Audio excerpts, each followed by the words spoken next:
સુરત શહેરના ઉધનાના કૈલાશનગર વિસ્તારમાં બાઇક સાથે મોપેડ અથડાવવાની નાની બાબતે થયેલા ઝઘડામાં ઉશ્કેરાઈ ગયેલા મોપેડ સવાર શખ્સે ચપ્પુના ઘા ઝીંકી આધેડ સુપરવાઇઝરની હત્યા કરી નાખી હતી. ઉધના પોલીસે માત્ર ગણતરીના કલાકોમાં જ આરોપીને ઝડપી લઈ કાયદેસરની કાર્યવાહી શરૂ કરી છે. પોલીસ પાસેથી મળેલી માહિતી મુજબ મૂળ ઓરિસ્સાના વતની અને હાલમાં પાંડેસરા વિસ્તારમાં વસવાટ કરતા સરોજકુમાર ખીરોદ મહંતી એક ખાનગી કંપનીમાં સુપરવાઇઝર તરીકે નોકરી કરતા હતા. ગત 25મી એપ્રિલના રોજ તેઓ પોતાની નોકરી પરથી છૂટીને બાઇક દ્વારા ઘરે પરત ફરી રહ્યા હતા. ત્યારે ઉધના વિસ્તારના કૈલાશનગર જિગ્નેશ ચોક પાસે પહોંચ્યા ત્યારે એક મોપેડ સવાર શખ્સે તેમની બાઇક સાથે અથડામણ કરી હતી. આ અંગે સરોજકુમારે મોપેડ સવારને સાવચેતીપૂર્વક વાહન ચલાવવાની સલાહ આપી હતી. આ નાની બાબતે મોપેડ સવાર ઉશ્કેરાઈ ગયો હતો અને બે વચ્ચે બોલાચાલી થઈ હતી.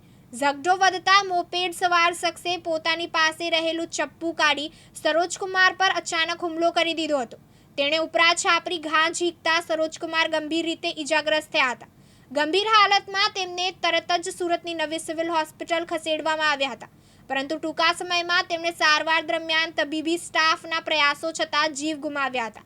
આ ઘટનાની માહિતી મળતા જ ઉધના પોલીસ તત્કાળ દોડી આવી હતી અને હત્યાનો ગુનો નોંધી તપાસ શરૂ કરી હતી. પોલીસની કાર્યવાહી દરમિયાન માત્ર ગણતરીના કલાકોમાં જ હત્યારા શખ્સ સમીર સદ્દામ બહેરાને ઝડપાઈ ગયો હતો. પોલીસ તપાસમાં બહાર આવ્યું છે કે સમીર ફોટોગ્રાફીનો વ્યવસાય કરે છે. હાલ ઉધના પોલીસે આરોપી સામે કાયદેસરની કાર્યવાહી હાથ ધરી છે અને હત્યાના પગલે સમગ્ર વિસ્તારમાં શોકની લાગણી પ્રસરી ગઈ છે. સુરત શહેરના ઉધના પોલીસ સ્ટેશન ખાતે એક ભાઈએ ફરિયાદ નોંધાવી હતી કે એક વ્યક્તિ જેનું નામ પ્રકાશ દેવાજી રાઠોડ છે, એને પોતાની ઓળખ પત્રકાર તરીકે આપી અને એમને બ્લેકમેલ કર્યા હતા અને એમનું જે કન્સ્ટ્રક્શન થતું હતું એમાં એને ફોટા પાડ્યા અને એવું કીધું હતું કે જો તમે અમને અમુક એમાઉન્ટ નહીં આપો તો તમારા વિરુદ્ધ અમે કાયદેસરની કાર્યવાહી કરીશું. આ ફોટા અમે પાડી લીધેલા છે. એ પ્રકારે બ્લેકમેલ કર્યા હતા. એ બાબતને લઈ પોલીસે ગુનો નોંધી આ પ્રકાશ રાઠોડની ધરપકડ કરી હતી. આ પ્રકાશ રાઠોડની ધરપકડ બાદ જ્યારે ઇન્વેસ્ટિગેશન કરવામાં આવ્યું ત્યારે એની સાથે જોડાયેલા અન્ય ઘણા બધા લોકો પોલીસના ચોપડે સામે આવ્યા હતા, જેમાં 10 જેટલા પત્રકારો પોતાને પત્રકાર તરીકે ઓળખાવી પોતાના પાસે પત્રકારના આઈ કાર્ડ હતા. એ પ્રકારના 10 જેટલા લોકો પોલીસની ગિરફ્તમાં આવ્યા છે. આ 10 લોકોમાં એકનું નામ ધર્મેશ રમેશભાઈ વાઘેલા, જે સિટી લાઇન ન્યૂઝમાં પત્રકાર છે. એ પોતે હોમગાર્ડ પણ છે. એટલે પોલીસ અત્યારે એની પણ તપાસ કરી રહેલ છે કે અત્યારે એને હોમગાર્ડ તરીકેની શું ડ્યુટી હતી અને એને કયા પ્રકારે અન્ય લોકોને આવી રીતના હેરાન કર્યા છે. આ ઉપરાંત જિગીશ રણછોડભાઈ સોસા, જે સુરત આધાર ન્યૂઝ, ભરત ગોવિંદભાઈ વિરાડે, જે ગુજરાત રિયલ ન્યૂઝ, આના વિરુદ્ધ ચોક બજાર પોલીસ સ્ટેશન ખાતે પણ આ જ પ્રકારનો ખંડણીનો 2 ગુના નોંધાયેલ છે. ત્યારબાદ સતીશ હરસુખભાઈ કુંભાળે કરીને એક વ્યક્તિ છે, એ પોતે મા આશાપુરા ન્યૂઝ કરીને જે છે એમાં સંકળાયેલ છે. આ ઉપરાંત પોતે પત્રકાર એકતા પરિષદ અને એના પ્રમુખ હોવાનું એ જણાવે છે. એટલે આ જે એસોસિએશન છે એના પ્રમુખ તરીકે પણ આ ભાઈ સતીશ કુંભાળે રહે છે. આ ઉપરાંત નરેશ રવજીભાઈ પરમાર, જે ગુજરાત ભૂમિ ન્યૂઝ, આ ઉપરાંત હિન્દ ન્યૂઝ, હિન્દ ટીવી અને અર્બન મેટ્રો, આ 4 જે ચેનલ્સ અને જે પણ એના જે ન્યૂઝ પોર્ટલ્સ અથવા છે એનામાં પોતે જોડાયેલા છે.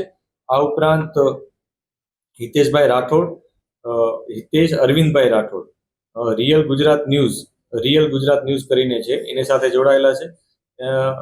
એને પોતે 1500 રૂપિયામાં એક કાર્ડ ખરીદેલું છે અને આ કાર્ડ કોની પાસેથી ખરીદ્યું એ પણ અમે તપાસ કરી રહ્યા છીએ અને આ કાર્ડ જેન્યુન છે કે નહીં એની પણ અત્યારે તપાસ ચાલુ છે.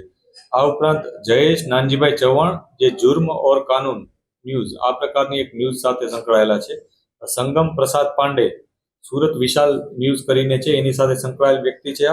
આ ઉપરાંત અવધેશ વિમલકાંત તિવારી, જે ધ ગ્રેટ ન્યૂઝ એ પ્રકારનું એક ચેનલ ન્યૂઝ છે, એની સાથે સંકળાયેલો છે. આ જે અવધેશ છે એના વિરુદ્ધ અગાઉ પણ 4 ગુના આ જ પ્રકારના દાખલ થયેલા છે, જેમાં ઉધના અને પાંડેસરામાં પણ આ પ્રકારના ખંડણીના ગુનાઓ છે, જેમાં એણે લોકોને બ્લેકમેલ કર્યા હોય, પોતે પત્રકાર હોવાની આઈડેન્ટિટી આપી અને લોકોને બ્લેકમેલ કરે છે, પોતાની ધાક બેસાડે છે અને એમના સાથે અપશબ્દ બોલી અને ગેરવ્યવહાર પણ કરે છે. આ ઉપરાંત હજી એક આરોપી અમે પકડેલ છે જેનું નામ જયંતિ લાલજીભાઈ વાઢેર છે, જે સિટી લાઇન ન્યૂઝ છે એની સાથે સંકળાયેલ છે. આવી રીતના પોલીસે આજે એક જ કેસમાં 10 પત્રકારો અને અગાઉ જે એક હતો પ્રકાશ રાઠોડ એમ ટોટલ 11 જણાની ધરપકડ કરેલ છે. આ કેસમાં જે લોકો સંકળાયેલા છે એ લોકોને જે પેમેન્ટ આપવામાં આવ્યું છે એ પેમેન્ટ ચેક અથવા ગૂગલ પે થ્રુ આપવામાં આવેલ છે. એ એવિડન્સ પણ પોલીસે કલેક્ટ કરેલા છે. આ ઉપરાંત એ લોકો અન્ય કયા કયા લોકોને એ લોકોએ પરેશાન કર્યા છે એની પણ અત્યારે તપાસ ચાલુ છે. આપે જણાવ્યું કે 1500 રૂપિયામાં એક કાર્ડ ખરીદવામાં આવ્યું. તો જે તે સંસ્થા હશે તો તેના આરએનઆઈ નંબર હોય કે પછી મનોરંજન શાખામાં લાયસન્સ અંગેની તપાસ કરાશે. ચોક્કસથી, કેમ કે આ બહુ સેન્સિટિવ વસ્તુ છે. પત્રકાર તરીકેનું એક આઈ કાર્ડ જે માણસ જો ખરીદી શકે છે તો એ ઘણી બધી બાબતો માટે ચેલેન્જિંગ વસ્તુ છે. એટલે અમે આ ઉપર ખૂબ જ ઊંડાણપૂર્વક તપાસ કરીશું. આ સંસ્થા રજિસ્ટર્ડ છે કે નહીં એ પણ પહેલી તપાસ થશે. રજિસ્ટ્રેશન બાદ એને આવા પ્રકારના આઈ કાર્ડ આપવાની સત્તા છે કે નહીં એ અને આ પ્રકારનું આઈ કાર્ડ એને આપ્યું છે કે નહીં એ પણ અત્યારે તપાસ થશે. જો શરૂઆત જણાશે તો જે તે સંસ્થાના માલિક એડિટર અથવા તો જે સંસ્થાપક હશે એના વિરુદ્ધ કોઈ કાર્યવાહી થશે. ચોક્કસથી જે ઇન્વેસ્ટિગેશન જે રીતના જઈ રહેલ છે, જે પણ એવિડન્સ મળશે એ એવિડન્સ મુજબ જે પણ કાયદાની જે જોગવાઈઓ હશે એ મુજબ ચોક્કસથી કડક કાર્યવાહી કરવામાં આવશે અને એમાં કોઈ પણ બાંધછોડ પણ નહીં થાય. આ ઉપરાંત આ લોકોને જે પેમેન્ટ મળ્યું છે એની પણ અમે રિકવરી કરાવી રહ્યા છીએ અને અન્ય કયા લોકો આમાં સંકળાયેલા છે એ પણ અત્યારે તપાસ ચાલુ છે. કેમ કે બહુ બધા લોકોને આણે ગૂગલ પે થી આવી રીતના પેમેન્ટ આપ્યું છે. ટોટલ 22 લાખ રૂપિયાની એને રકમ આના પાસેથી મૂળ જે ફરિયાદી છે એની પાસેથી લેવામાં આવેલી. મુકેશ ગોરવ, દિવ્યાંગ ન્યૂઝ, સુરત.